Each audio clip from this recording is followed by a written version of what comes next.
कहानी जो सोच बदल देगी।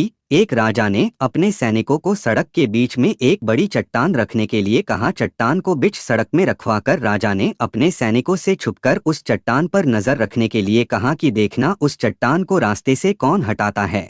लोग उस जगह पर आते रहे और जाते रहे, लेकिन किसी ने भी उस चट्टान को रास्ते से हटाने की कोशिश नहीं की। उस चट्टान के पास से लोगों के गुजरने वालों में राजा के कुछ करीबी लोग और शहर के बड़े व्यापारी भी शामिल थे, और उनमें से कुछ लोग तो राजा को ही कोसने लगते कि क्या राजा इस चट्टान को भी रास्ते से नहीं हटवा सकता।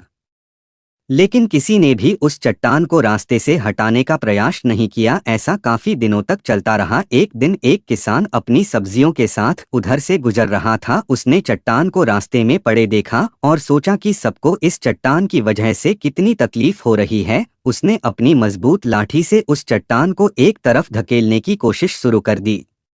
काफी कोशिश के बाद वह उसे सड़क से हटाने में कामयाब हो गया। चट्टान रास्ते से हटाने के बाद किसान अपनी सब्जियों को उठाकर जाने ही वाला था कि अचानक उसकी नज़र एक पोटली पर गई जो ठीक उसी जगह पड़ी थी जहां से उसने वह चट्टान हटाए थे। उसने उस पोटली को खोलकर देखा तो उसमें सोने के कई सिक्के थे, और उन सिक्कों के साथ राजा का एक संदेश भी था जिसमें लिखा था कि ये सोने के सिक्के उनके लिए हैं जो इस चट्टान को रास्ते से हटाएगा। दोस्तों, बिल्कुल ठीक इसी तरह हम सबके लाइफ में भी कई परेशानियां आती हैं। कुछ लोग उन परेशानियों से बचकर निकल जाते हैं और कुछ रास्ता बदल देते हैं, और चंद लोग ठान लेते हैं उन परेशानियों का हल निकाल लेने की, और ऐसे ही लोग मुश्किलों में संभावनाएं और संभावनाओं में छिपे अवसर खोज लेते हैं।